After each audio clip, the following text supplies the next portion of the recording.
Hi guys and welcome back to the channel Deepak Yadav Education. Welcome to the Daily Hindu News and Editorial Analysis of 13th of August 2024. तो guys आज है तारीख 13 अगस्त 2024 और है Tuesday. देखेंगे आज के द हिंदू कंप्लीट न्यूज़पेपर को एनालाइज करेंगे। बट लेक्चर में आगे बढ़ने से पहले अगर आपको इस लेक्चर का पीडीएफ चाहिए तो क्या करना है, सबसे पहले डाउनलोड करना है टेलीग्राम, देन उसके बाद जाके सर्च बॉक्स में टाइप करना Deepak Yadav education UPSC. As you can see guys आपको ये वाला चैनल मिल जाएगा, उस पर क्लिक करना और जाकर इस चैनल को ज्वाइन कर लेना। यहाँ से आप डेली बेसिस पे इस लेक्चर के पीडीएफ को डाउनलोड कर पाओगे। नाउ हमेशा की तरह हम लोग अपने लेक्चर को एक मैप के क्वेश्चन के साथ स्टार्ट करेंगे। तो आज आप सभी को मैप में जाकर देखना है कुर्स्क रीजन को कहाँ पर है एग्जैक्टली लोकेटेड, इसको अच्छे से मैप में देखना। देन उसके बाद आकर नीचे कमेंट सेक्शन में टाइप करना, जिससे कि आप लोग इसको लंबे समय तक याद रख पाओगे। साथ ही साथ एक क्वेश्चन सॉल्व करेंगे जो कि यूपीएससी पैटर्न के ऊपर बेस्ड है। डेली बेसिस पे हम यहाँ पर एक प्रैक्टिस क्वेश्चन को भी सॉल्व करते हैं। क्वेश्चन क्या बोलता है, कंसिडर द फॉलोइंग स्टेटमेंट्स। आपको यहाँ पर 3 स्टेटमेंट्स दिए गए हैं, बताना है कौन सा स्टेटमेंट सही है, सॉरी कौन सा नहीं, कितने स्टेटमेंट सही हैं, हाउ मैनी।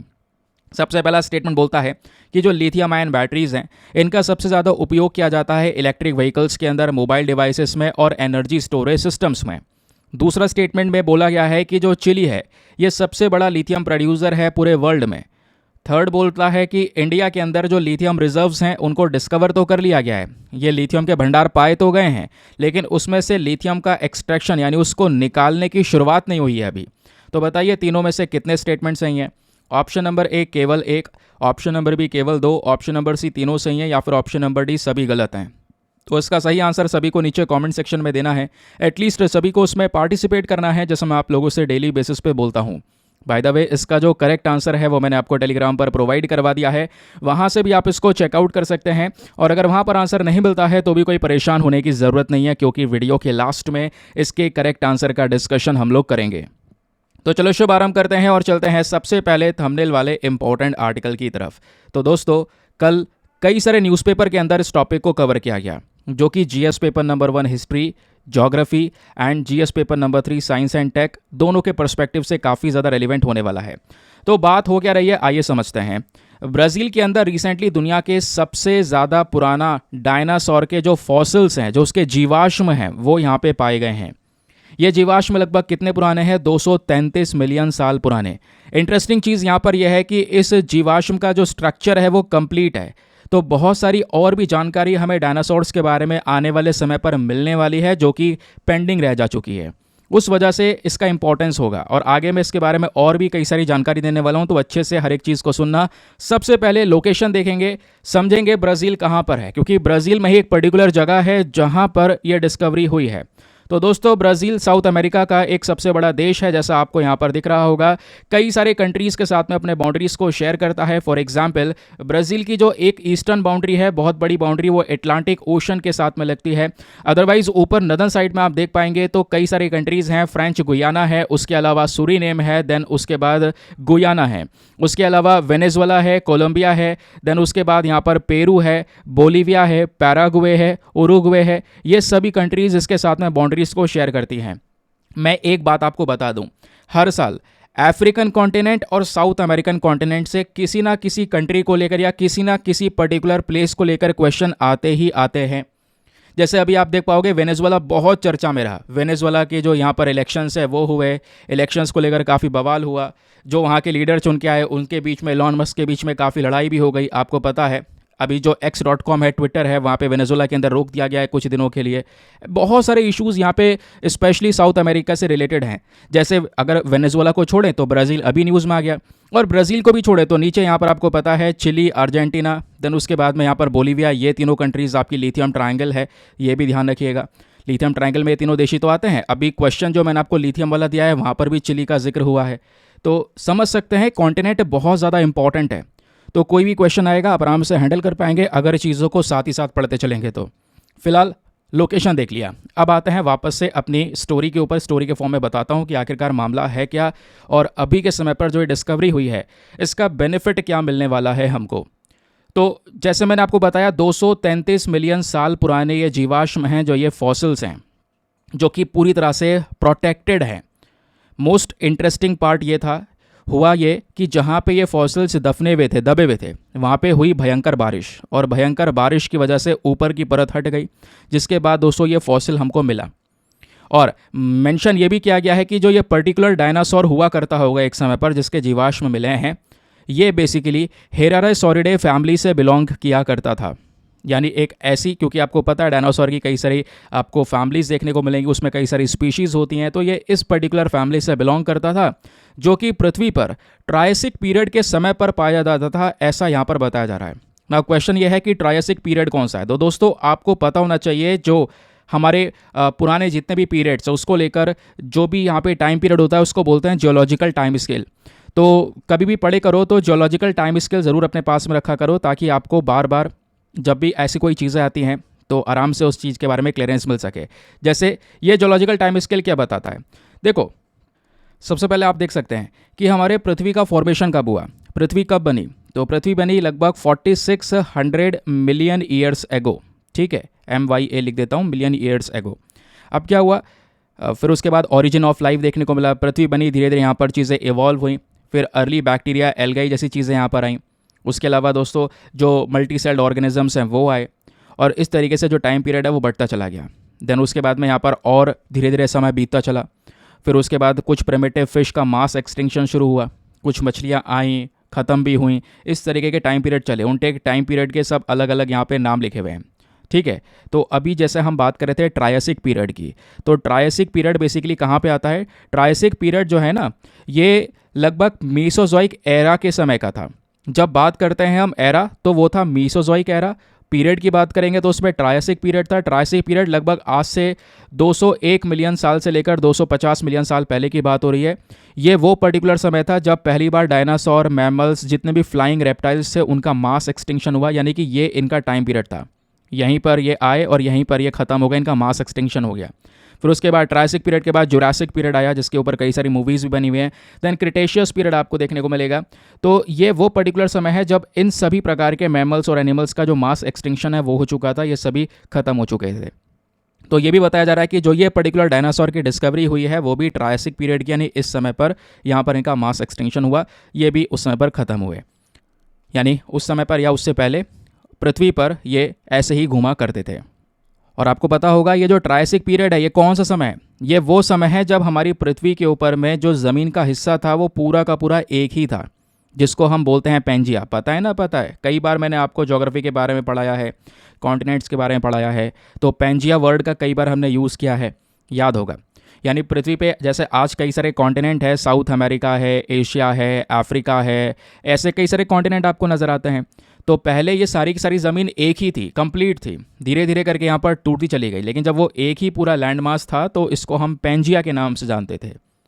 तो उस समय का दोस्तों यहाँ पर ये डायनासोर का फॉसिल है, ऐसा यहाँ पर पता ये चला।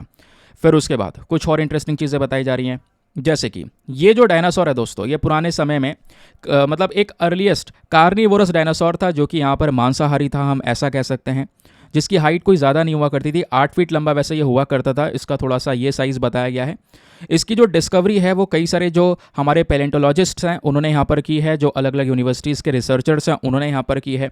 वो इस वाली जगह पे गए जहाँ पे ये फॉसिल मिला और लगातार उन्होंने खोज की। 20 साल से वहाँ पे कई सारी रिसर्चेस चल रही हैं, क्योंकि ये जो रीजन है ना ये जाना जाता है कि यहाँ पर ट्रायसिक पीरियड के समय के, ट्रायसिक पीरियड कौन सा है अभी मैंने आपको बताया, उस समय के कई सारे फॉसिल्स उस एरिया में पाए जाते हैं।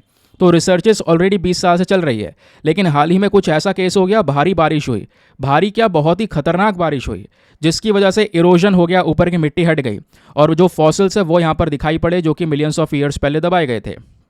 ये पता चला। कई सारे रिसर्चर्स का कहना यह है कि पहले तो जब खोदा गया देखा गया तो कुछ अलग अलग हड्डियां मिल रही थीं, लेकिन बाद में धीरे धीरे कुछ और डिटेल्स निकाली गई, तो ऑलमोस्ट एक कंप्लीट स्केलेटन है ये, एक पूरा का पूरा डायनासोर का कंप्लीट हड्डी का ढांचा, जिस वजह से हमें बहुत कुछ जानने को मिलेगा, ये यहाँ पर बताया गया।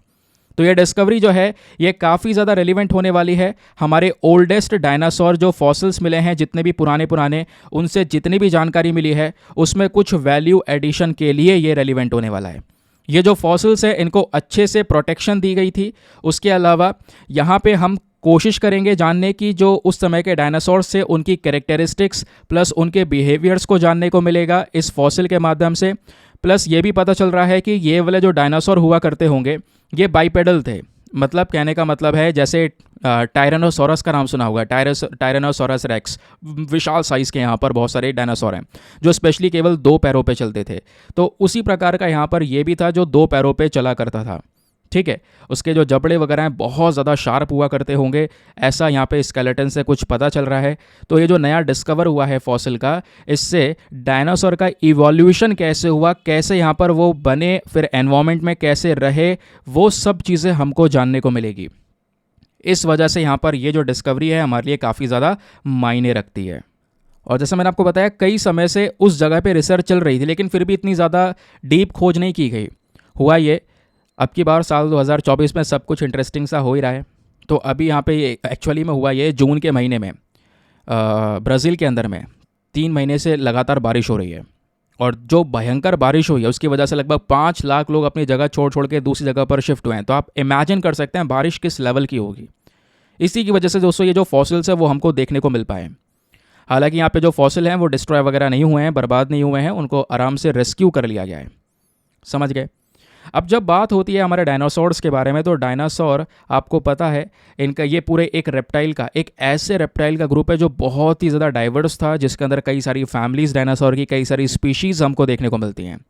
और डायनासोर ने पूरे पृथ्वी को जो डोमिनेट किया था एक समय पर, जो उनका पूरा दबदबा था, डोमिनेशन था, वो मैसोजोइक एरा के समय पर था। यानी 250 से लेकर 66 मिलियन ईयर्स अगो पहले की यहाँ पर बात हो रही है।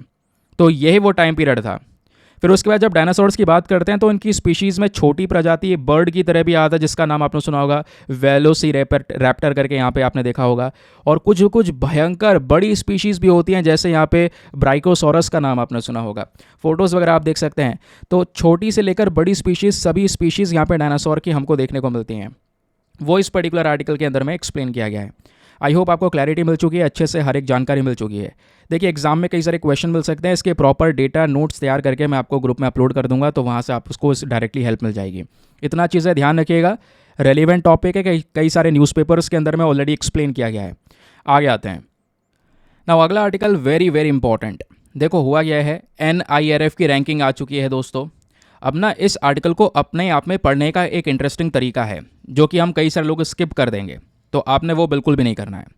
देखिए, हुआ यह है कि इस तरीके की नेशनल इंस्टीट्यूशन की रैंकिंग आती है। जैसा आपने देखा होगा, आपने वर्ल्ड यूनिवर्सिटी रैंकिंग का नाम सुना होगा, जहाँ पे दुनिया में सबसे उच्चतम लेवल की कौन कौन सी यूनिवर्सिटीज़ हैं उसकी रैंकिंग तैयार की जाती है। वैसे ही यहाँ पर ये NIRF है। NIRF की यहाँ पर अपने आप में फुल फॉर्म है। क्या फुल फॉर्म है? National institutional ranking framework. यहाँ पे बात हो रही है नेशनल, यानी हम अपने देश के स्तर पर बात करते हैं। हमारा देश खुद यहाँ पर इस रैंकिंग को रिलीज़ करता है। इस रैंकिंग के अंदर में क्या बोला जाता है, हमारे देश में जो टॉप ओवरऑल यूनिवर्सिटीज़ हैं, इंस्टीट्यूट्स हैं, स्टेट यूनिवर्सिटीज़ हैं, वो कौन कौन सी यूनिवर्सिटीज़ हैं जो टॉप कर रही हैं, जहाँ पे टॉप नॉच परफॉर्मेंस लोगों के थ्रू दिया जा रहा है ना। तो उनकी ये लिस्ट तैयार की जाती है। तो इस लिस्ट में IIT मद्रास, ओवरऑल अगर आप देख पाओगे पूरे लिस्ट में, तो IIT मद्रास ने फिर से टॉप किया है। 2019 से ये लगातार इस पर्टिकुलर रैंकिंग के अंदर में टॉप कर रहे हैं। देर उसके बाद में जो इंडियन इंस्टीट्यूट ऑफ साइंस है, स्पेशली बेंगलुरु वाला, ये भी एक टॉप इंस्टीट्यूशन यहाँ पे देखने को मिला है। इसकी भी रैंकिंग उसके बाद सेकंड नंबर पर ही आपको नज़र आएगी इस लिस्ट में। फिर मैं आपको बता दूं दोस्तों, ये जो रैंकिंग दी जाती है ना, ये अलग अलग कैटेगरी के बेसिस पे दी जाती है। अब की बार इस साल 16 कैटेगरीज में ये रैंकिंग दी गई है। पिछली बार केवल 13 कैटेगरीज में दी गई थी। इस बार 3 और कैटेगरीज ऐड कर दी गई हैं। ओपन यूनिवर्सिटी की कैटेगरी, स्किल यूनिवर्सिटी में कौन सी यूनिवर्सिटी टॉप पर है, और स्टेट पब्लिक यूनिवर्सिटीज़ में यहाँ पर कौन कौन सी यूनिवर्सिटीज़ टॉप पर हैं। तो ये कुछ कैटेगरीज अब की बार ऐड कर दी गई हैं। फॉर एग्जाम्पल, जैसा आप देख पाओगे यहाँ पे बात हो रही है Indian institute of management Ahmedabad, जो IIM अहमदाबाद है दोस्तों, इसने अब की बार टॉप किया है टॉप मैनेजमेंट वाले सेक्शन में। तो जो कैटेगरीज हैं ये है इसका मतलब, यानी मैनेजमेंट वाली यूनिवर्सिटीज़ अलग हैं, तो मैनेजमेंट वाले सेक्शन में IIM अहमदाबाद ने टॉप किया। उसके अलावा जब बात करते हैं मेडिकल साइंस में, तो एम्स न्यू दिल्ली ने टॉप किया। फिर उसके बाद बात करते हैं इनोवेशंस के मामले में, आविष्कार के बारे में मामले में, तो उसमें IIT बॉम्बे बेस्ट था, IIT बॉम्बे ने टॉप किया।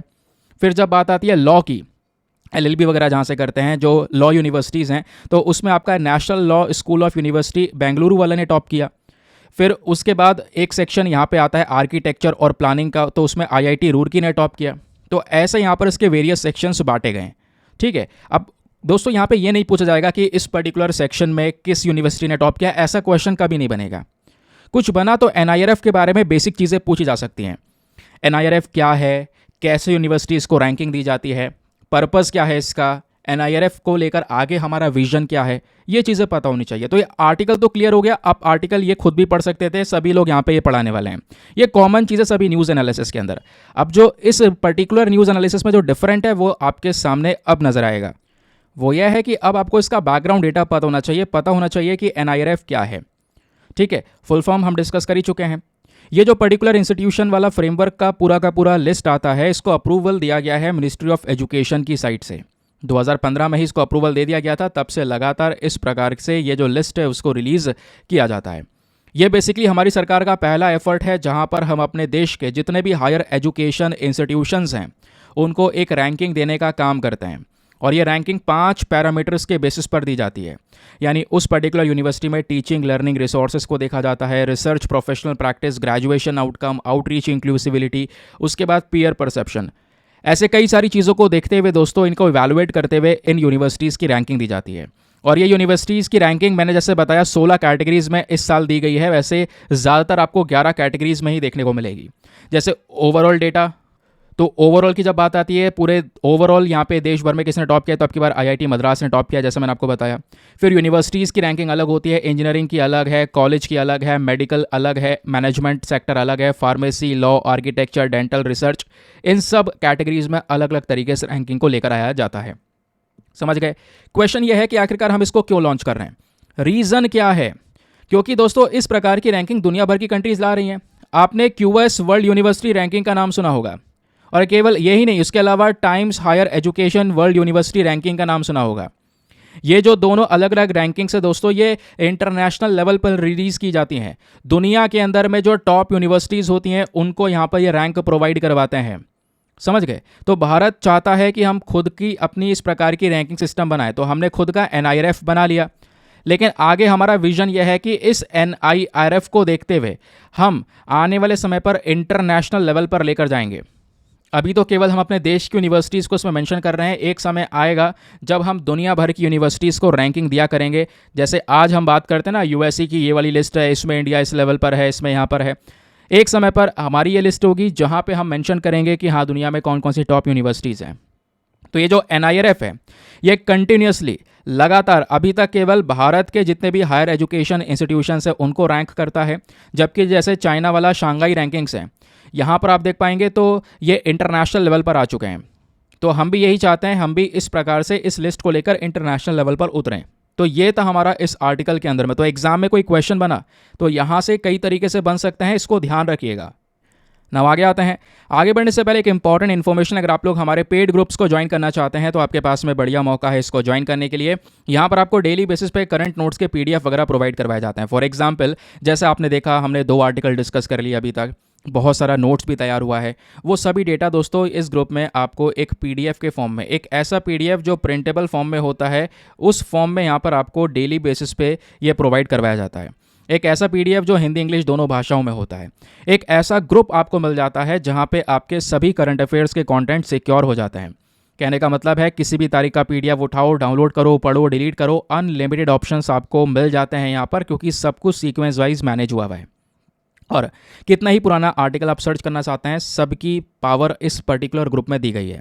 और इस ग्रुप को ज्वाइन करने का जो फी पेमेंट है वो भी बहुत मिनिमम है, just 499 for the lifetime access. जब तक आपका सिलेक्शन ना हो जाए तब तक आप 499 में इस ग्रुप को ज्वाइन करके रख सकते हैं। ग्रुप को ज्वाइन करने के लिए क्या करना है, व्हाट्सएप पर जाना, यहाँ पर आपको एक नंबर दिया गया है 8534873368। इस नंबर पर मैसेज कर देना कि हाँ, I want to join this group. वहाँ पे आपको रिप्लाई मिलेगा, पेमेंट का प्रोसेस दिया जाएगा और उससे ज़्यादा इंपॉर्टेंट आपको डेमो वीडियो का लिंक भी मिलेगा। आप पूरे डेमो वीडियो को अच्छे से चेक कर सकते हैं, देख सकते हैं कि मुझको कहाँ कहाँ पर क्या क्या फ़ायदे होंगे। अपने आप को पूरा कंप्लीट सेटिस्फाई कर लेना, संतुष्ट होने के बाद ही जाकर ये अपना इन्वेस्टमेंट आप कर सकते हैं। बाकी दोस्तों मेक श्योर क्या करो यार, वीडियो पे जो लाइक का बटन है उसको प्रेस कर दिया करो। 5000 लाइक्स का टारगेट है जिसको आप सभी लोग सपोर्ट कर सकते हैं। चलिए आगे आते हैं। आज के न्यूज़पेपर में अगली खबर है दोस्तों, इस खबर के बारे में आपने सुन तो लिया होगा, कहीं ना कहीं वीडियो तो देख ही लिया होगा। चलिए कुछ नहीं हुआ है तो मैं आपको यहाँ पे बता देता हूँ, और हमारे एग्ज़ाम के लिए भी देखो एक इम्पॉर्टेंट टॉपिक है। हुआ यह है कि एक यूट्यूबर हैं जो कि तेलंगाना से हैं, उनको गिरफ्तार किया गया, उनके खिलाफ एक्शन लिया गया। रीज़न यह है कि उस यूट्यूबर ने करी बनाई। अब क्वेश्चन ये है, करी बनाने पर अरेस्ट कर लिया गया। दोस्तों करी तो बनाई, लेकिन वो किस चीज़ की बनाई? पीकॉक की। ठीक है, जो मोर होता है उसकी करी बनाकर उसकी रेसिपी वो इंसान यूट्यूब पर शेयर कर रहा था, और उसको पता है यहाँ पर ये काफ़ी ज़्यादा सेंसिटिव एनिमल है, सॉरी बर्ड है, हमारे देश की नेशनल बर्ड भी है। तो करी बनाकर वो शेयर कर रहे हैं ये सब चीज़ें अपने चैनल के ऊपर में। तो एक्शन लिया गया, इन्वेस्टिगेशन हुआ, और इन्वेस्टिगेशन में दोस्तों यहाँ पर जो करी है वो घर से उठाई गई, और करी के जो सैंपल हैं वो फॉरेंसिक एनालिसिस के लिए भेजे गए, जहाँ पे इन्वेस्टिगेशन चल रहा है, और इस व्यक्ति के खिलाफ केस भी फाइल कर लिया गया है। क्योंकि यहाँ पर जैसे ये वीडियो अपलोड होता है, वायरल भी होता है पीकॉक की करी, जिसके बाद यहाँ पे जो एनिमल राइट एक्टिविस्ट होते हैं वो एक्टिव हो गए, और उन्होंने इस मुद्दे को उठाया, बहुत ज़्यादा उठाया। वीडियो को टेक डाउन कर दिया गया है, बट अब तो खैर जब चीज़ इंटरनेट पर आ जाती है, एक बार वायरल हो जाती है, तो उसको टेक डाउन करना, वापस लेना बहुत मुश्किल हो जाता है, बहुत ज़्यादा मुश्किल हो जाता है। आपको पता है आज के समय का खैर क्या है पूरा डिजिटल मीडिया का कॉन्सेप्ट। तो अभी तो यूट्यूबर के खिलाफ केस रजिस्टर किया गया है, देखते हैं आगे क्या होगा। इन्वेस्टिगेशन जारी है। जैसे ही यहाँ पर सैंपल्स के अंदर सभी चीज़ें पाई जाती हैं, अगर ये वाकई में ये पीकॉक की करी पाई जाती है तो एक्शन लिया जाएगा उस यूट्यूबर के अगेंस्ट में। ठीक है, तो क्वेश्चन ये वीडियो है वो खैर वीडियो यहाँ पे यूट्यूब से टेक डाउन कर दिया गया है, देखते हैं आगे क्या होता है। अभी दोस्तों एग्ज़ाम के लिए क्या करना है आपको, क्योंकि ये तो केवल आपने आर्टिकल पढ़ लिया, चर्चाएँ बहुत हो रही हैं, आज के अखबार में भी आ गया है। तो एग्ज़ाम के पर्सपेक्टिव से आपको इंडियन पीफोल के बारे में पता होना चाहिए, पीकॉक के बारे में बेसिक चीज़ें पता होनी चाहिए। अगर मैं आपको बताऊँ, हिंदुज़म में पीकॉक का एक इम्पॉर्टेंट रोल है। इतिहास अगर हम देखें, भगवान इंद्र है ना, इंद्र के वाहन हैं यहाँ पर पीकॉक। तो इंडिया में जो पीकॉक पाया जाता है वो है इंडियन पीफोल।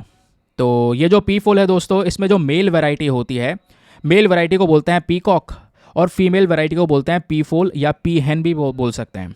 ठीक है, तो जो इंडियन पीकॉक है स्पेशली ये हमारे देश का राष्ट्रीय पक्षी भी है, नेशनल बर्ड भी है। अब दोस्तों यहाँ पे एक क्वेश्चन है, जैसे आप देख पाते हैं हमारे पास में नेशनल बर्ड है, नेशनल एनिमल है, नेशनल फ्लावर है, क्या हमारे पास में कोई नेशनल गेम है? अगर है तो वो क्या है बताओ नीचे कमेंट सेक्शन में, और नहीं है तो क्यों नहीं है।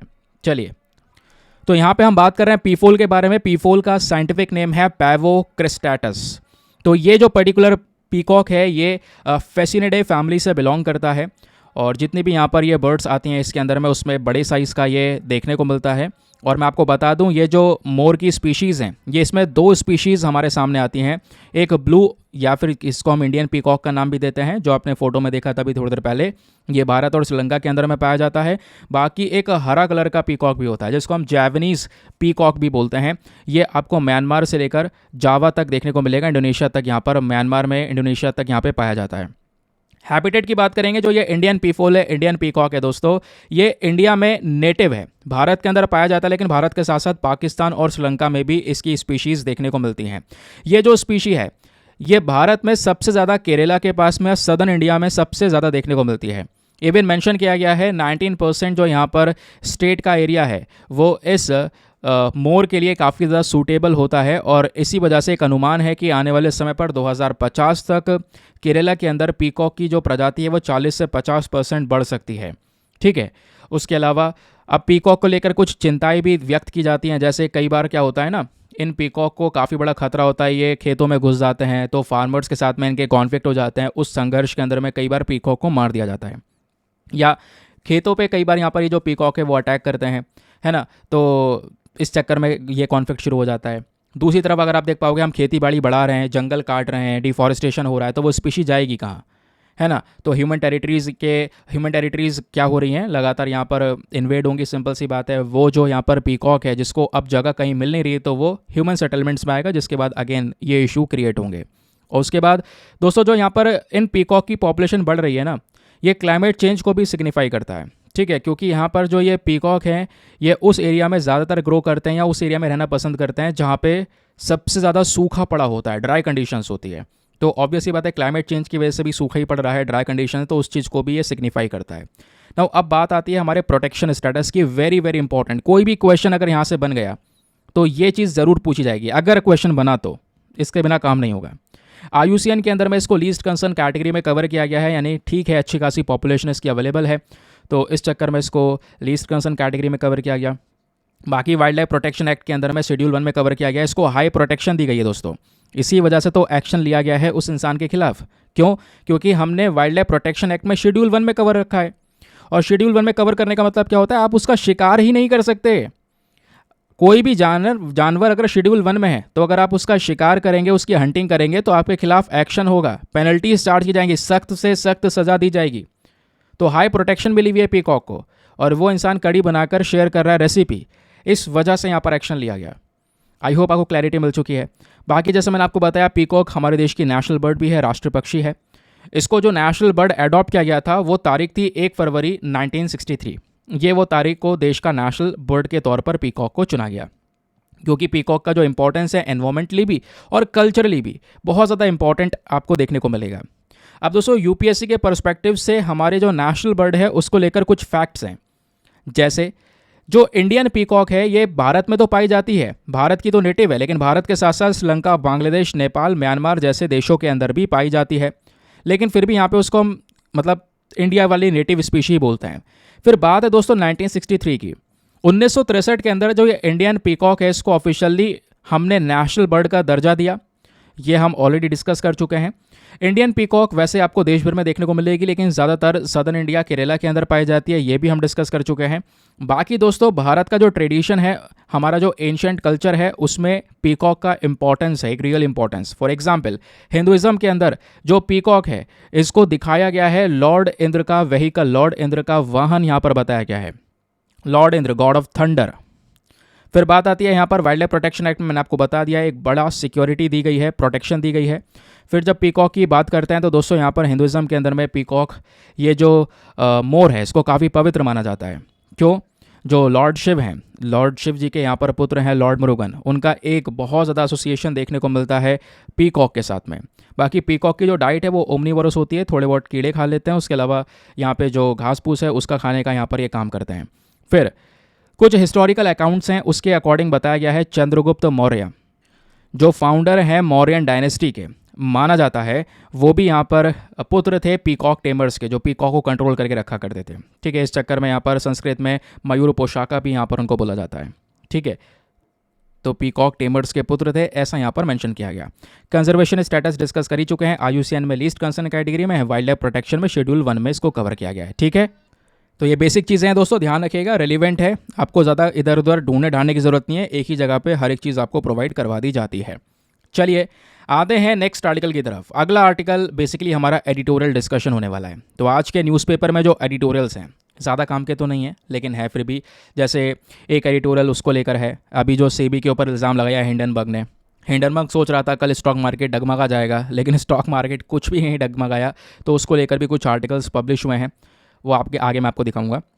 बट अभी के लिए एडिटोरियल में सबसे पहला एडिटोरियल दोस्तों हम यहाँ पे डिस्कस करने वाले हैं फेक न्यूज़ को लेकर। वैसे आज कुछ AI वगैरह को लेकर भी एडिटोरियल है, ज़्यादा रिलेवेंट नहीं है, कुछ पोर्शंस हैं कवर करेंगे, लेकिन साथ ही साथ दोस्तों आज का जो समय हमको दिख रहा है वो फेक न्यूज़ के पर्सपेक्टिव से बहुत ज़्यादा है। आज के समय पर कोई अगर सच्ची खबर है तो उससे ज़्यादा तेज़ी से झूठी खबर फैलती है।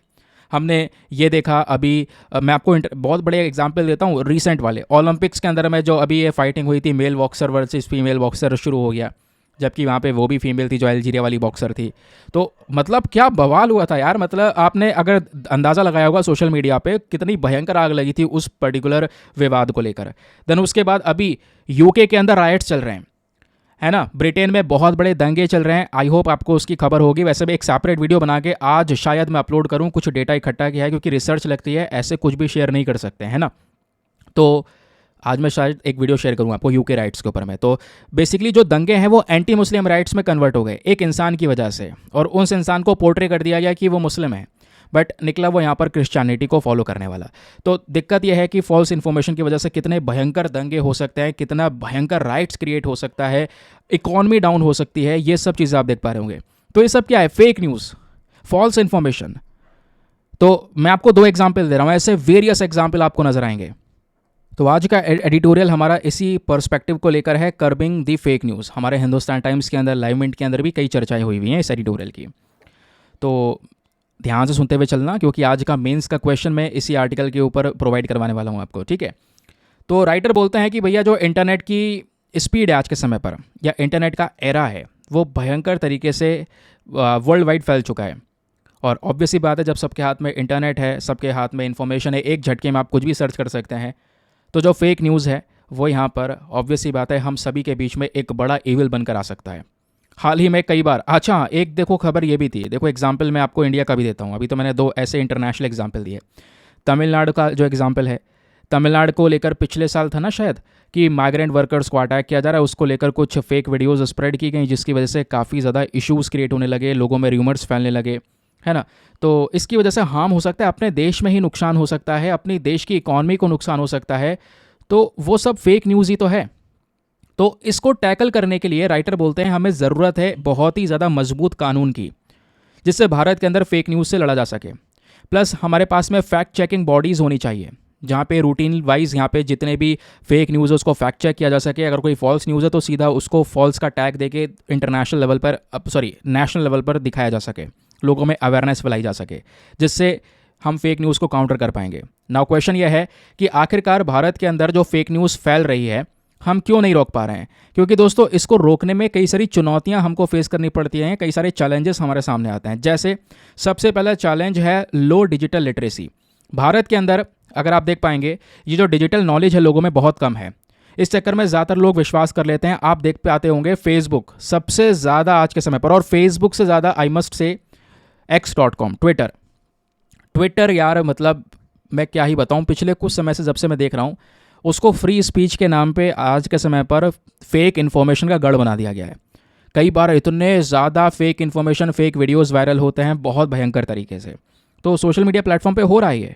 अब लोगों में, अब मान लो यहाँ पर हमारे पेरेंट्स हैं, उनको कोई इतनी ज़्यादा पता नहीं है, जानकारी नहीं है, वो भी फेसबुक स्क्रॉल कर रहे हैं, स्क्रॉल करते करते कई सारी वीडियोज़ यहाँ पर दिखा दी जाती हैं, AI जनरेटेड हैं, फालतू की चीज़ें हैं जो कि बेसिकली यहाँ पर फेक न्यूज़ हैं।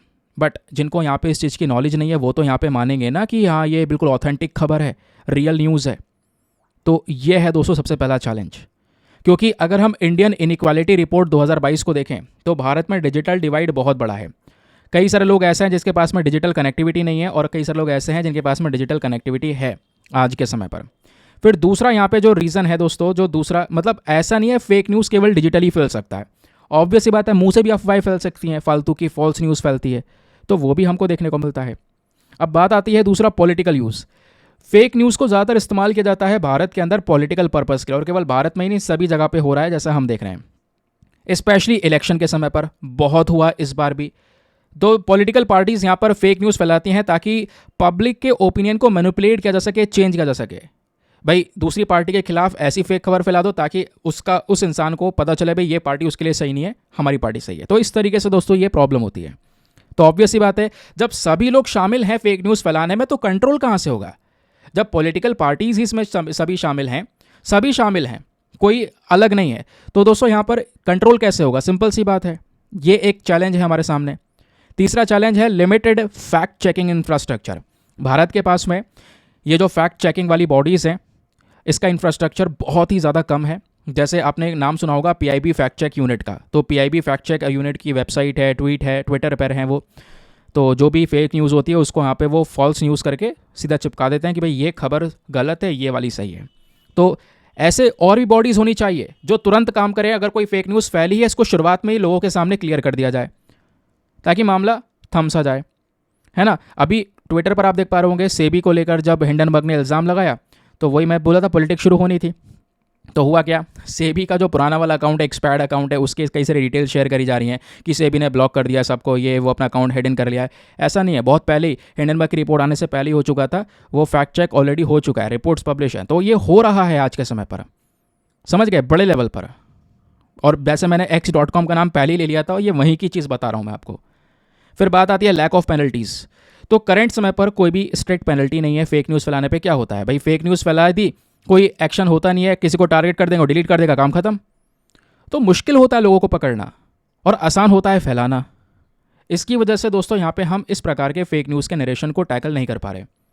अब क्वेश्चन यह है, क्या कोई कदम उठाया भी गया है या नहीं? हमने कोशिश भी नहीं की क्या? नहीं, बहुत सारी कोशिशें की हैं, इनिशिएटिव्स लिए गए हैं। जैसे फॉर एग्जांपल सबसे पहला IT rule 2021, information technology intermediary guidelines and digital media ethics code rules 2021, है ना, ये पता है। और अभी ब्रॉडकास्टिंग नियम रूल्स लेकर आए गए हैं यूट्यूबर्स और बाकी करंट अफेयर प्रोग्राम के लिए, सभी लोगों के लिए। फिलहाल उसको अभी विड्रॉ भी किया गया, मैंने सुना, आर्टिकल देखे हैं, वापस से एक नया बिल लेकर आएंगे ब्रॉडकास्टिंग को लेकर। तो दोस्तों आईटी रूल 2021 की हम बात करेंगे तो ये भी ये मेंशन करता है जो सोशल मीडिया प्लेटफॉर्म्स हैं उनको जो अपना फेक न्यूज़ है उसको रिमूव करना होगा, है ना, अगर उसको फेक न्यूज़ का टैग मिलता है तो ये रूल का मेन पर्पज़ यही है कि फेक न्यूज़ फेक इन्फॉर्मेशन को सोशल मीडिया प्लेटफॉर्म्स पर काउंटर करना। फिर आपके सामने आता है दूसरा आईटी एक्ट 2008। तो इस 2008 के कानून को देखें तो इसका जो सेक्शन 66D है ये भी रेगुलेट करता है जितने भी ऑफेंस होते हैं जो स्पेशली यहाँ पर सोशल मीडिया प्लेटफॉर्म्स पर हो रहे हैं और जितने भी प्लेटफॉर्म्स पर ये फेक न्यूज़ को लेकर मामला चल रहा है उसको काउंटर करने का काम करता है। फिर डिजास्टर मैनेजमेंट एक्ट 2005 है, इंडियन पिनल कोड 1860 है। इस प्रकार से कई सारे यहाँ पर नियम हैं जहाँ पे फेक न्यूज़ को टैकल करने की बात की जाती है, बट फिर भी अभी तक हम टैकल नहीं कर पाए, तो हमें बहुत चीज़ों में सुधार की ज़रूरत है। तो इसी की बेसिस पे राइटर बोलते हैं what should be the way forward, आगे हम क्या कर सकते हैं इसको लेकर। सबसे पहले हमें मीडिया लिटरेसी को ज़्यादा से ज़्यादा प्रमोट करना होगा, लोगों में अवेयरनेस फैलानी होगी, जागरूक करना होगा, है ना। फेक न्यूज़ से लड़ने के लिए यहाँ पे बताना होगा, लोगों को ज़रूरत है समझाने की भाई आप कैसे अपने सोर्सेज को वेरीफाई कर सकते हैं, है ना। आप रिलायबल न्यूज़ कौन से होते हैं, अनरिलायबल न्यूज़ सोर्सेज कौन से होते हैं, इसको कैसे जांच कर सकते हैं। कोई प्राइवेट लोकल यहाँ पर डेटा पब्लिश हो रहा है वो गलत है, तो रिलायबल सोर्सेज पर आप फोकस करें। फिर उसके बाद दूसरी चीज़ यहाँ पर है स्ट्रेंथन लॉज। कहने का मतलब है भारत के पास में जो लॉज हैं, जो कानून है उसको और ज़्यादा मजबूत करने होंगे, रोबस्ट करने होंगे ताकि इस तरीके से ऑनलाइन मीडिया को कंट्रोल किया जा सके। फिर तीसरा एंकरेज रिस्पॉन्सिबल जर्नलिज्म। भारत के अंदर जो ये जर्नलिस्ट होते हैं इनको ज़रूरत है अपना एथिकल स्टैंडर्ड फॉलो करने की, क्योंकि दोस्तों हम मीडिया को जब बात करते हैं तो हमारे डेमोक्रेसी का चौथा पिलर माना जाता है। अब मीडिया ही सही से काम नहीं करेगा, मीडिया फॉल्स नरेशन अगर फैलाना शुरू करेगा तो फिर वो बात नहीं बन पाएगी। तो उनको एथिकल स्टैंडर्ड्स फॉलो करने होंगे और हमें भी जितने भी मीडिया ऑर्गेनाइजेशंस हैं वो एक अहम रोल प्ले कर सकती हैं एक रिस्पॉन्सिबल जर्नलिज्म को प्रमोट करने में। देन उसके बाद में फिर बात आती है encourage social media companies to act. कहने का मतलब है जितने भी सोशल मीडिया प्लेटफॉर्म हैं उनको भी यहाँ पे कंट्रोल करना होगा और उनको यहाँ पर कहना होगा भाई अगर आपको पता है कि ये फेक न्यूज़ है तो तुरंत आप आइडेंटिफाई करके उसको रिमूव करें। भले ही आप आर्टिफिशियल इंटेलिजेंस टूल का इस्तेमाल कर सकते हैं, उससे तो आज के समय पर हम ऐसे ज़माने में हर एक चीज़ का मतलब पॉसिबिलिटी है, तो आप आइडेंटिफाई कर सकते हैं फेक न्यूज़ को और तुरंत यहाँ पे वेरीफाई करके उसको डिलीट करें। तो आपकी साइड से भी तो एक्शन लेना बनता है ना, आप हटा देंगे तो भी काम खत्म हो जाएगा। फिर उसके बाद नेक्स्ट ऑप्शन है फैक्ट चेकिंग ऑर्गेनाइजेशंस को बढ़ाना। जैसे पीआईबी फैक्ट चेक यूनिट है, ऐसे और भी कई सारी ऑर्गेनाइजेशंस हमको चाहिए, बहुत सारी, जो कि लगातार किसी भी फेक इन्फॉर्मेशन कोई नई मार्केट में उतरी है तो उसको तुरंत टैकल करके ख़त्म करें। फिर उसके बाद लास्ट ऑप्शन है जो रिस्पॉन्सिबल सोशल मीडिया यूज़ है दोस्तों, इसको बढ़ाना। आप हो, मैं हूँ, हमारी भी एक रिस्पॉन्सिबिलिटी होती है जब हम सोशल मीडिया का इस्तेमाल करते हैं, तो हमें भी यहाँ पे कोई भी ऐसी न्यूज़ जो अनवेरीफाइड न्यूज़ स्टोरीज़ हैं जो किसी ने केवल बना के ऐसे चिपका दिया है उसको नहीं शेयर करना चाहिए। हमें भी क्रिटिकल होना चाहिए, जो न्यूज़ रिसोर्सेस हैं उसको वेरीफाई करना चाहिए, बार बार चेक करने चाहिए कहाँ पर है कौन से आर्टिकल में। इस वजह से आप देख पाते होंगे कोई मैं दूसरा आर्टिकल का भी डिस्कस करता हूँ तो उसमें सीधा मैं न्यूज़ सोर्स ज़रूर से लगाता हूँ कि वो न्यूज़ सोर्स है कौन सा, समझ गए। तो ये सब करना दोस्तों ज़रूरी होता है, तभी आप एक जो ट्रू न्यूज़ होती है उसको फॉलो कर रहे होंगे। नाउ अब अच्छा हुआ अगर आपने अच्छे से पूरा का पूरा न्यूज़ आर्टिकल पढ़ लिया है तो आपके सामने आज का मेंस का क्वेश्चन है, बहुत ही ज़्यादा इंपॉर्टेंट है और इंटरेस्टिंग है। मेरे हिसाब से आप बहुत शानदार सा आंसर लिख पाएंगे। तो क्वेश्चन क्या बोलता है, चलिए मैं आपको बताता हूँ। क्वेश्चन ये है, what are the major challenges in effectively curbing the spread of fake news and disinformation. भारत में कौन कौन से चैलेंजेस या चुनौतियाँ हैं आज के समय पर जहाँ पे हम अपनी फेक न्यूज़ या डिसइन्फॉर्मेशन जैसी चीज़ों को टैकल नहीं कर पा रहे, तो कौन कौन सी चुनौतियां हमको फेस करनी पड़ रही हैं। फिर एट दी लास्ट आपको बताना है कौन कौन सी रणनीतियां यानी व्हाट स्ट्रैटेजीज या कौन कौन से सोल्यूशन हो सकते हैं जिसका यूज़ करके हम इन चुनौतियों से लड़ सकते हैं। ठीक है, तो 250 शब्दों में आंसर लिखना है। एक बार हिंदी में रीड कर देता हूं ताकि हिंदी माध्यम वाले एस्पिरेंट भी अच्छे से पढ़कर एक बढ़िया सा आंसर लिख सकें। तो क्वेश्चन है, नकली समाचारों और दुष्प्रचार के प्रसार को प्रभावी ढंग से रोकने में प्रमुख चुनौतियां क्या हैं और इन चुनौतियों का समाधान करने के लिए कौन सी रणनीतियां और समाधान नियोजित किए जा सकते हैं। 250 शब्दों में आंसर लिखने के बाद में कहाँ पे सबमिट करना है, टेलीग्राम पर जाना, वहाँ पे जाके सर्च बॉक्स में लिखना दीपक यादव एजुकेशन मेंस ग्रुप। जैसे ही आप फुल फॉर्म लिखोगे मेरा टेलीग्राम चैनल मिलेगा जहाँ पे ऑलरेडी 78,000 से ज़्यादा लोग जुड़ चुके हैं। आप भी जुड़कर अपने आंसर्स को लेकर सबमिट कर सकते हैं। अपने आंसर को जब आप सबमिट करेंगे तो साथ ही साथ में एक छोटा सा काम और करना है, एटलीस्ट सभी लोगों को 2-2 आंसर्स रिव्यू करने हैं। जब आप सभी लोग 2-2 आंसर्स को रिव्यू करेंगे बहुत सारे फ़ायदे होंगे आपको भी और सामने वाले को भी। आपको कुछ इंपॉर्टेंट पॉइंट्स मिलेंगे जो आप अपने नोट्स में इंक्लूड कर सकते हैं। सामने वाले के आंसर में अगर कोई मिस्टेक होती है तो आप उनको बता सकते हैं कि यहाँ पर इंप्रूवमेंट की आवश्यकता है। इस प्रकार से कोऑपरेटिव वे में वो पूरा का पूरा ग्रुप काम करता है दोस्तों। ठीक है, ये बात क्लियर हो गई, आगे आते हैं। बाकी दोस्तों आपको याद होगा कल हमारा एक एडिटोरियल रह गया था, है ना, गूगल को लेकर। तो गूगल में क्या हो रहा है, स्पेशली आज के समय पर ना गूगल एक मोनोपोली दिखा रहा है। तो इसको लेकर गूगल की मोनोपोली कैसे कंज्यूमर्स को अफेक्ट कर सकती है, क्या ये केस चला, आगे क्या होने वाला है, ये सब कुछ इस आर्टिकल में एक्सप्लेन किया गया। तो मामला चल क्या रहा है, आइए प्रॉपर नोट्स के फॉर्म में बताता हूँ। लेकिन उससे पहले दोस्तों यार चैनल को सब्सक्राइब कर लो। कई सारे लोग ऐसे हैं जिनको वीडियोस में काफ़ी मदद होती है, अगर होती है तो आप चैनल को सब्सक्राइब कर सकते हैं। 6 लाख सब्सक्राइबर्स का हमारा टारगेट है, जिसको जल्दी अचीव किया जा सकता है आपकी मदद से। अब यहाँ पे बात हो रही है US anti trust ruling against Google and it's implication. देखो यूएस के अंदर में एक केस चला और भारत ने भी यहाँ पर इस पर्टिकुलर केस को देखा है। स्पेशली ये गूगल के खिलाफ चला। अब क्यों चला, आप अपने मोबाइल को ओपन करो, या आप नया मोबाइल भी ख़रीदते हैं और सबसे पहले अगर ओपन करते हैं और मान लो कोई चीज़ आपको सर्च करनी है सबसे पहले, तो आपके सामने क्या दिखाई पड़ता है, क्रोम, है ना, या गूगल का कोई भी दिखाई देगा, या गूगल अब फ़ोन पे ऊपर देने लगा है। तो जानबूझ के यहाँ पे हर एक मोबाइल फ़ोन के अंदर में गूगल एक सबसे बड़ा प्रेफरेंस है। आज हमें कुछ भी मतलब चीज़ें सर्च करनी होती है इंटरनेट पर, तो हम क्या बोलते हैं, इंटरनेट पर सर्च मत करो, गूगल कर लो। तो गूगल इस तरीके से दोस्तों लोगों की ज़ुबान पर रट चुका है। कारण यह है क्योंकि गूगल ने अपनी मोनोपोली बना के रखी है। क्या सर्च इंजन मार्केट में एक ही है? तमाम सर्च इंजन है, याहू है, वगैरह वगैरह, ऐसे बहुत सारे सर्च इंजन्स हैं जहाँ पे आप सर्च कर लेते हैं, बट हम गूगल का इस्तेमाल कर रहे हैं। गूगल है, क्रोम है, वो सब मोबाइल में सबसे ऊपर ही प्रेजेंट करके दे देते हैं। क्यों? क्योंकि गूगल वालों ने खुद इन सब मोबाइल की कंपनीज़ के साथ में डील कर रखी है। आप उसको मोबाइल से हटा भी नहीं सकते, डिलीट भी नहीं कर सकते, मोबाइल में आपको वो ऐसे ही दे रहे हैं।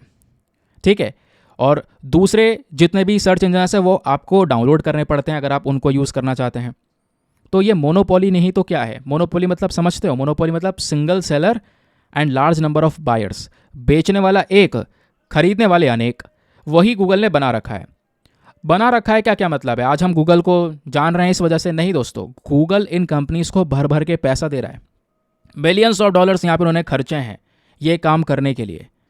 इस वजह से ये मामला चला। US district court of Columbia ने ये जो सर्च जायंट है, बहुत बड़ा वर्ड यूज़ किया है, जायंट, ये जो गूगल है दोस्तों, ये अपनी डोमिनेंट पोजीशन का इस्तेमाल कर रहा है और ये मिसयूज़ कर रहा है। इन्होंने बड़ी बड़ी डील्स करी, स्मार्टफोन मेकर एप्पल, सैमसंग के साथ में डील करी, करोड़ों अरबों रुपया थमा दिया ताकि यहाँ पर क्या करा जाए, ये गूगल को प्रमोट करें। कोर्ट ने रूल किया कि जो गूगल की पेरेंट कंपनी है अल्फ़ाबेट, इन्होंने $26 बिलियन का पेमेंट किया है अपने सर्च इंजन के लिए, ताकि स्मार्टफोन में सबसे पहले गूगल ही दिखाई पड़े। अगर किसी को कुछ सर्च करना है तो सबसे ऊपर गूगल ही नज़र आए लोगों के पास में। तो ये है दोस्तों यहाँ पे गूगल की स्ट्रैटेजी कि गूगल एक मोनोपोलिस्ट है, बड़ा जॉयंट है, लेकिन उन्होंने क्या किया है, जो लॉज होते हैं, एंटी ट्रस्ट लॉज होते हैं, उनको वॉयलेट किया है ना। आज सर्विस आप कौन सी यूज़ करते हैं? केवल गूगल। गूगल की position as a default search engine के तौर पर है। मोबाइल आप इनबिल्ट आ रहा है सब कुछ, आप ऐसा कर दिया गया है, केवल आप गूगल पे ही स्टिक रहेंगे। कुछ भी सर्च करना होगा गूगल पे या क्रोम पे ही सर्च करेंगे। तो सर्च इंजन करंट समय पर ऐसे चल रहा है। पता है कितना यूज़ किया जा रहा है? आप ये देखिए, गूगल सर्च इंजन करंट समय पर डे के हिसाब से 8.5 बिलियन क्वेरीज को सॉल्व करता है। आप इमेजिन कीजिए, 8.5 मिलियन की बात नहीं, बिलियन क्वेरीज पर डे, रोज़ाना इतनी क्वेरीज यहाँ पे इसमें प्रोसेस की जा रही हैं। और ये क्वेरीज लगातार बढ़ चुकी हैं। मतलब गूगल का इस्तेमाल पिछले 12 सालों के अंदर में दुगने से भी ज़्यादा हो चुका है डेली बेसिस पे। रीज़न यही, यहाँ पर मोनोपोलिस्टिक स्ट्रैटेजी को अपनाकर। तो जजमेंट जो है अपना, ये इस समय पर काफ़ी ज़्यादा रेलिवेंट होने वाला है गूगल के लिए। फ़िलहाल अगर आप देख पाएंगे जैसे Xiaomi वगैरह, MI वगैरह आ रहा है। MI का एक बहुत बड़ा मार्केट है इंडिया के अंदर में। हो सकता है जो लोग वीडियो देख रहे हो बहुत सारे लोग हों जो MI का यूज़ कर रहे हो फ़ोन। कौन कौन यूज़ कर रहा है वैसे बता सकते हैं। तो मोबाइल फ़ोन मार्केट MI का ही सबसे बड़ा है इंडिया में, है ना। तो लेकिन Xiaomi फ़ोन्स में इस तरीके से कोई ज़बरदस्ती नहीं है। Xiaomi फ़ोन्स में ओपेरा ब्राउज़र है, सर्च फंक्शंस और कई सारी चीज़ें जो प्री इंस्टॉल यहाँ पे कर रखी हैं। लेकिन वही तो मैं कह रहा हूँ, डिपेंड करता है। लेकिन जितने आजकल सबसे ज़्यादा रॉयल फ़ोन्स हैं, स्पेशली यहाँ पे एप्पल की बात कर लें, सैमसंग की बात कर लें, तो यहाँ सभी जगह पर इस तरीके से गूगल ने अपनी पोजीशन मेंटेन कर रखी है। और पता है सबसे बड़ी बात, कोई दूसरा सर्च इंजन नहीं आ सकता। क्योंकि आप भी सोच रहे होंगे यार दूसरा सर्च इंजन अपने ऊपर काम करे, कंपटीशन बढ़ा है गूगल के लिए। होता ही नहीं भाई। आप नया सर्च इंजन यहाँ पे इस मार्केट में एंट्री ही नहीं ले सकता, क्योंकि उसके लिए बहुत सारे प्रॉब्लम्स क्रिएट कर देता है गूगल। तो एंट्री बैरियर्स हैं, ताकि यहाँ पर जो क्वालिटी है वो मेंटेन नहीं हो पाती गूगल की तरह। तो ये जो बैरियर्स हैं, ऑब्वियस सी बात है, जितनी भी रुकावटें हैं, इससे उन जितने भी दूसरे सर्च इंजन आ रहे हैं भाई, वो कब तक ऑपरेट करेंगे? इतना पैसा लग रहा है उन चीज़ों को मैनेज करने में, अपनी ब्रांड रिकग्निशन बनाने में, उस तरीके से खड़ा होने में बहुत टाइम लगेगा। उतने टाइम में यहाँ पर कंपनी का पूरा लॉस ही बराबर हो जाएगा, तो वो एक प्रॉब्लम है। तो जो भी नए कंपनीज आती हैं, ऐसा नहीं है नए एंट्रेंट्स नहीं होते, नए एंट्रेंट्स होते हैं, लेकिन उनका इस तरीके से प्रमोशन ही नहीं होता, उस तरीके से उनको चांस ही नहीं मिल पाता कि वो इस तरीके से अपने आप को आगे बढ़ा सके। भाई एक है बहुत बड़ा हाथी जिसके पास में बहुत पैसा है, मतलब इतना बड़ा कंपनी है, तो आप कैसे भिड़ पाएंगे उससे, है ना? तो ऑब्वियस सी बात है, यहाँ पे जो नए एंट्रेंट्स आते हैं, जब रेवेन्यू कम होने लगता है धीरे धीरे करके, अब पता है कंपनी लॉस में जा रही है, बंद करना पड़ता है भाई। यही चीज़ें चल रही हैं आज के समय पर। फिर क्वेश्चन यह है कि आखिरकार क्या क्या स्टेप्स यहाँ पे इंडिया के अंदर में लिए गए हैं गूगल की इस स्ट्रैटेजी को टैकल करने के लिए। तो सबसे पहली बात, भारत ने ऑलरेडी एक पेनल्टी लगाई थी, याद होगा साल 2022 में, जो हमारा CCI है, that is competition commission of India, इन्होंने नवंबर के महीने में, मुझे याद है मैंने वीडियो बनाया है, थंबनेल भी लगाया है, तो नवंबर के महीने में दोस्तों उन्होंने एक पेनल्टी लगाई, वो भी 1337.76 करोड़ की। तो इतना बड़ा अमाउंट यहाँ पे पेनल्टी मारी है गूगल पर। क्या बोला है कि जो गूगल है ये ज़बरदस्ती जब मोबाइल बनती है तो उनसे ही डील कर लेते हैं, अपने मोबाइल में गूगल सर्च, आजकल पहले यूट्यूब नहीं आता था, आपको पता होगा, अब कुछ सालों से यूट्यूब भी आने लगा है ना, जीमेल जैसी चीज़ें ये फ़ोन में आपको पहले से ही मिल रही हैं जब आप ओपन करेंगे। अब ये इस लेवल पर कर दी गई है कि आप इनको अनइंस्टॉल भी नहीं कर पाएंगे, हटाना चाहें तो भी नहीं हटा पाएंगे। तो ये यहाँ पे गूगल का एक डोमिनेंट पोजीशन है मार्केट पे। तो पहला कदम तो ये लिया गया, पेनल्टी मारी गई। दूसरा, ड्राफ्ट कंपटीशन बिल 2024 को यहाँ पर लेकर आया जा रहा है, अभी केवल बिल है। फिर हाल ही में कई सारी कंप्लेंट्स भी यहाँ पर आई हैं, जैसे alliance of digital India foundation ने एक कंप्लेंट फाइल की है, क्लेम किया है कि जो गूगल है वो एंटी कॉम्पिटिटिव प्रैक्टिस के अंदर में आ रहा है इस ऑनलाइन एडवर्टीजिंग मार्केट के अंदर में। तो जो कंपटीशन है, हम यहाँ पे जैसे हमने बात करी थी ना कि कॉम्पिटिशन कमीशन ऑफ इंडिया, ये जो CCI है, ये क्या बोलता है कि हमारे देश में एक हेल्दी कॉम्पिटिशन मेंटेन रहे, बट यहाँ पे गूगल की साइड से क्या किया जा रहा है, कंपटीशन खत्म किया जा रहा है ना। तो इस चीज़ के देखते हुए यहाँ पे क्या किया गया है, ये एक्शन गूगल के खिलाफ में लिया गया है, पेनल्टीज़ वगैरह चार्ज की गई हैं। गूगल ने क्या किया है, गूगल यहाँ पे कह रहा है हम ऊपर जाएंगे दूसरे कोर्ट में, इसको आगे अपील करेंगे इस मामले को, जैसा आप कह रहे हैं वैसा नहीं है। फिलहाल जो भी होगा आगे, जो भी अपडेट्स आएंगे वो सब आपके साथ में डिस्कस किए जाएंगे। आई होप आपको यहाँ पे बढ़िया तरीके से हर एक चीज़ समझ में आ चुकी है। चलिए आते हैं नेक्स्ट एडिटोरियल की तरफ। आज के न्यूज़पेपर में टेक्स्ट एंड कॉन्टेक्स्ट पर ये आर्टिकल प्रेजेंट है। अभी आपको पता होगा पिछले साल हिंडनबर्ग ने, आज से 18 महीने पहले, जनवरी 2023 के अंदर, स्पेशली 24 जनवरी को एक झटका दिया था स्पेशली अडानी ग्रुप को। तो अडानी ग्रुप यहाँ पे अपने स्टॉक मार्केट के अंदर, या स्टॉक मार्केट, आपको पता है ना स्टॉक मार्केट में अडानी की कई सारी कंपनीज लिस्टेड हैं। तो यहाँ पर इल्ज़ाम ये लगा कि अडानी ग्रुप क्या कर रहा है, अपने स्टॉक प्राइसेस के अंदर में मैनिपुलेशन कर रहा है, कुछ बदलाव कर रहा है, जिसकी वजह से अडानी के स्टॉक के प्राइसेस बहुत ज़्यादा ओवर वैल्यू थे, 5 गुना ज़्यादा ओवर वैल्यू थे, ऐसा यहाँ पर हिंडनबर्ग ने बोला। इतना ओवर वैल्यू नहीं होना चाहिए थे। उस समय अडानी दुनिया के तीसरे सबसे रिचेस्ट पर्सन बन चुके थे। फिलहाल क्या हुआ, हिंडनबर्ग की रिपोर्ट के बाद में उनकी रैंकिंग वापस से नीचे आ गई, बहुत ज़्यादा नीचे आ गई, लॉस बहुत हुआ। इनकी मार्केट वैल्यू में $150 बिलियन मायने रखता है। इतना बड़ा झटका यहाँ पे अडानी ग्रुप ने फेस किया। लेकिन धीरे धीरे दोस्तों ये सब रिकवरी शुरू हो गई और ये सब अमाउंट यहाँ पे रिकवर हुआ। अडानी कंपनीज वापस से ग्रो कर रही हैं। अब क्या हुआ, वापस से 10 अगस्त को एक और रिपोर्ट आती है हिंडनबर्ग की। अब की बार जो हिंडनबर्ग की रिपोर्ट आई, इसमें यह कहना है कि अडानी के खिलाफ एक्शन नहीं लिया गया। हमने अलग अलग इतने सारे रिसर्चेस किए थे, 40 इंडिपेंडेंट रिसर्च डेटा का इस्तेमाल किया था, फिर भी अडानी के खिलाफ कोई एक्शन नहीं हुआ, क्योंकि सुप्रीम कोर्ट ने ऑलरेडी क्लीन चिट दे दी थी, ये आपको पता है। तो उसी को देखते हुए यहाँ पर क्या बोला गया, आपकी बार हिंडनबर्ग बोलता है कि इसलिए एक्शन नहीं हुआ क्योंकि जो securities and exchange board of India है, यानी हमारे स्टॉक मार्केट को रेगुलेट करने वाली जो यहाँ पर बॉडी है सेबी, उसकी चेयरपर्सन है वो है माधवी बुच। तो माधवी बुच का भी एक कनेक्शन है। अडानी की जो विदेशों में यहाँ पर नकली कंपनियाँ हैं, जहाँ से ये पैसा अपने स्टॉक मार्केट में डालकर उसको दिखाते हैं कि प्राइस बहुत ज़्यादा बढ़ रहा है, लोगों में कॉन्फिडेंस क्रिएट करते हैं, जिससे लोग इन्वेस्टमेंट भी करते हैं, प्राइसेस और बढ़ते हैं। तो उस नकली कंपनियों में माधवी बुच का भी शेयर है, ऐसा यहाँ पर सेबी ने बोला, हिंडनबर्ग ने बोला अपनी रिपोर्ट में। और इस वजह से सेबी ने कुछ भी इन्फॉर्मेशन नहीं दी अडानी को लेकर। सेबी ने बोला सब कुछ ठीक है, हिंडनबर्ग का जो कहना है वो सब बेकार है, सारे के सारे फॉल्स एलिगेशंस है, जिसके बेसिस पे कोर्ट की साइड से क्लीन चिट मिल गई। अब क्या हुआ दोस्तों, अब मामला वापस से वैसे ही चल रहा है। हिंडनबर्ग ने जो झटका दोबारा दिया था 10 अगस्त को, उसका कोई असर इंडियंस पे पड़ा नहीं अब की बार। क्योंकि पिछली बार तो स्टॉक मार्केट के अंदर क्या भयंकर गिरावट आया था वो हमने देखा था। इस बार दोस्तों ऐसा कुछ भी नहीं हुआ और इस बार स्टॉक मार्केट गिरने की बजाय और बढ़ा। तो अडानी का यहाँ पे थोड़ा बहुत लॉस हुआ, बट फिर भी यहाँ पर वो जो लॉस है उसको लॉस नहीं कहेंगे, ऐसा यहाँ पे हमारी रिपोर्ट्स बता रही हैं। ठीक है, आई होप आपको यहाँ पर मामला पता चल गया होगा कि चल क्या रहा है। फिलहाल इसमें कुछ ज़्यादा और कुछ नहीं है। बाकी गूगल मोनोपोली वाला जो ये एडिटोरियल है ऑलरेडी हमने डिस्कस कर लिया, जो कल हमारा रह गया था। ठीक है, नाउ चलिए दोस्तों अब आते हैं अपने वर्ड ऑफ द डे पर। तो आज का वर्ड ऑफ द डे है सेस्मिक। सेस्मिक का मतलब है एक ऐसी चीज़ जो कि पृथ्वी के वाइब्रेशन से रिलेटेड हो, यानी भूकंप संबंधित, है ना। तो भूकंप संबंधी वर्ड के लिए हम सेस्मिक वर्ड यूज़ करते हैं। जैसे भारत में कहते हैं ना कि कई सारे सेस्मिक जोन हैं। सेस्मिक जोन मतलब वो जोन जहाँ पे भूकंप आने की कई सारी संभावनाएं। तो इस तरीके से जोन 1 2 3 4 5 ऐसे करके यहाँ पर इसको डिवाइड किया गया है ना, आप ये देख पाएंगे। तो सेस्मिक क्या है? पृथ्वी के वाइब्रेशन से रिलेटेड वर्ड है। अब इस सेस्मिक वर्ड का यूज़ करके आप एक सेंटेंस बनाइए नीचे कमेंट सेक्शन में, जैसे डेली बनाते हैं। बाकी आते हैं प्रैक्टिस क्वेश्चन पे। तो इंटरेस्टिंग क्वेश्चन था ये। क्वेश्चन आपसे ये पूछा गया था कि 3 स्टेटमेंट है, बताइए तीनों में से कितने स्टेटमेंट सही हैं। पहला, जो लिथियम आयन बैटरीज हैं क्या इनका इलेक्ट्रिक व्हीकल में इस्तेमाल होता है? Mobile devices, energy storage. जी बिल्कुल सही बात है ना। बैटरीज वगैरह में इस्तेमाल होता है नहीं होता है? अब बैटरीज वो इलेक्ट्रिक व्हीकल में यूज़ होती हैं, बैटरी में आप एनर्जी स्टोरेज कर सकते हैं। तो पहला स्टेटमेंट तो क्लियरली सही है।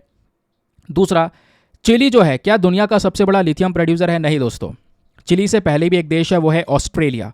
तो ऑस्ट्रेलिया नंबर 1 है। पहले भी मैं डिस्कस कर चुका हूँ आज से 2-4 दिन पहले, जब ये लिथियम को लेकर एक आर्टिकल आया था तब, है ना।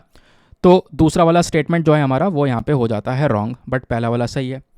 तीसरा स्टेटमेंट देखते हैं। भारत में जो लिथियम के रिजर्व्स है वो डिस्कवर तो करे गए, जम्मू कश्मीर में पाया गया, कर्नाटका में पाया गया रिसेंटली, बट यहाँ से लिथियम को निकालने की जो प्रक्रिया है, जो एक्सट्रैक्शन है, वो अभी तक शुरू नहीं हुआ है। ये बात बिल्कुल सही है। जम्मू कश्मीर में कितना टाइम हो गया पाया हुआ, लेकिन हम निकाल नहीं पाए हैं क्योंकि दोस्तों वो जो मिला है वो सैंड के फॉर्म में मिला है, उसको निकालने की टेक्नोलॉजी हमारे पास में नहीं है।